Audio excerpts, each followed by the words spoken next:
from his home to the hospital, and that is where he is at this point. Stand by, Ted, because I want to bring in Jessica Yellen, our national political correspondent, but she covered that trial. She covered him over the years. I don't know if he had a history of heart problems.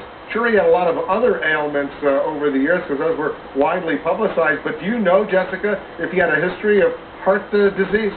There were always rumors, Wolf, about instances where he was taken to the hospital, and there were rumors that there may have been heart problems, but no one ever confirmed, as far as I can recall at this moment, that he necessarily had heart issues. I can tell you the most relevant thing at the moment for me is that I met him once and had an exchange with him, and one of the things you notice when you talk to Michael Jackson is how exceptionally frail he was as a person. I'm a small person, and he's tiny. You feel like you could crush his hand just by shaking him. His face was covered in this deep makeup that was the kind of makeup I'm told you use for burn victims because his skin was so thin. He spoke in an incredibly quiet, calm, quiet voice. There was just this overwhelming sense of frailty around him, and of course that's the way the people around him also treated him. So you got the sense that this was a fragile person, and there were constant stories about his various health ailments that they did acknowledge. He personally talked about vitiligo, which was a skin condition he claimed he had, and part of the reason his skin tone changed, at least that's what he claimed. There had been other recent reports of other kinds of ailments, but obviously a man who was plagued ever since he had that accident. Remember when he was taping a Pepsi commercial, there was an accident, he was on fire, and then he talked about after that getting addicted to some painkillers, which led to a cascade of other health problems he's had ever since. Well, he had a spectacular career, as all of our viewers will remember. He was only 10 years old back in 1968, Jessica, when the Jackson 5 signed with Motown, and they moved the family. It was a big family from Gary, Indiana to Los Angeles, and who lived through those years can ever forget the Jackson 5 and little Michael Jackson performing. But you know what? He was under enormous pressure, even at 10 years old, in the spotlight. It couldn't have been easy growing up. He talked about that frequently, the amount of pressure he was under, how his family, he felt, was very abusive in some ways. They would always debate among themselves what kind of pressure it was. But I'll tell you one thing, there were always reports of fighting among the family, different brothers and sisters not getting along. But when it came to any of them being in trouble when he was in court, they all showed up, and they were there for Michael because he was the one that they all could connect around. And as you say, Wolf, it doesn't matter what age you are, what era you lived in, those Michael Jackson songs are just a touchstone for everyone because they resonate with a certain American story, an aspirational quality. The distinction that's so interesting is how hopeful and energetic and optimistic his songs were, when as a person he often seemed so very sad himself. Yeah, what a talent indeed. All right, Jessica, stand by.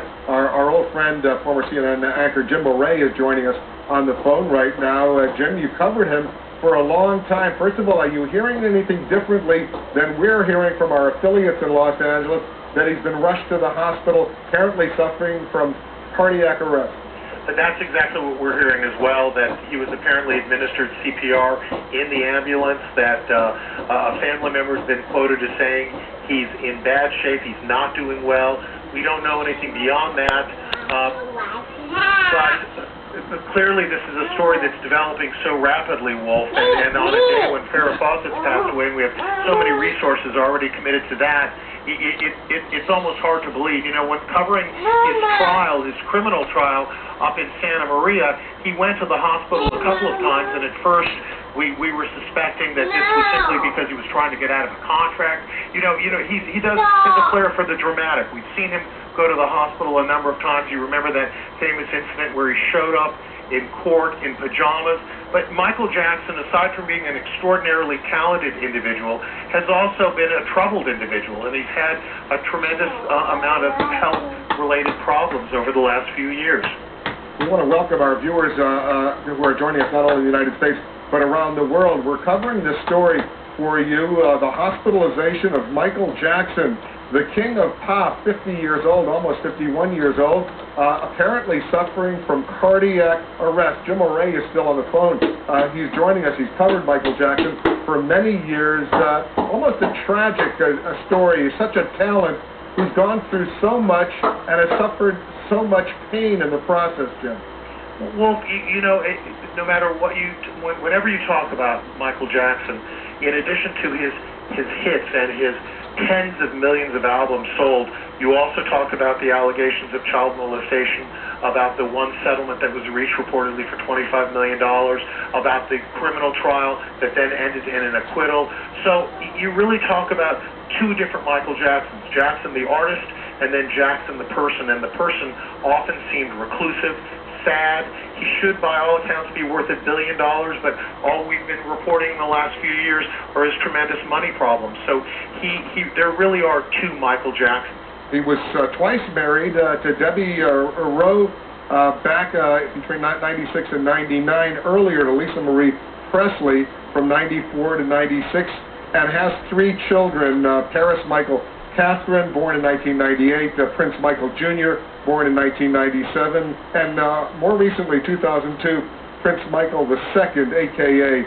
also known as Blanket, with an anonymous surrogate. That's the family life that he's had in recent years, but the whole troubled experience growing up, part of the Jackson 5, Jim or Ray, going way back, that incredible talent that the Jackson 5 had, and eventually Michael Jackson becoming a superstar in his own right. Really an amazing story.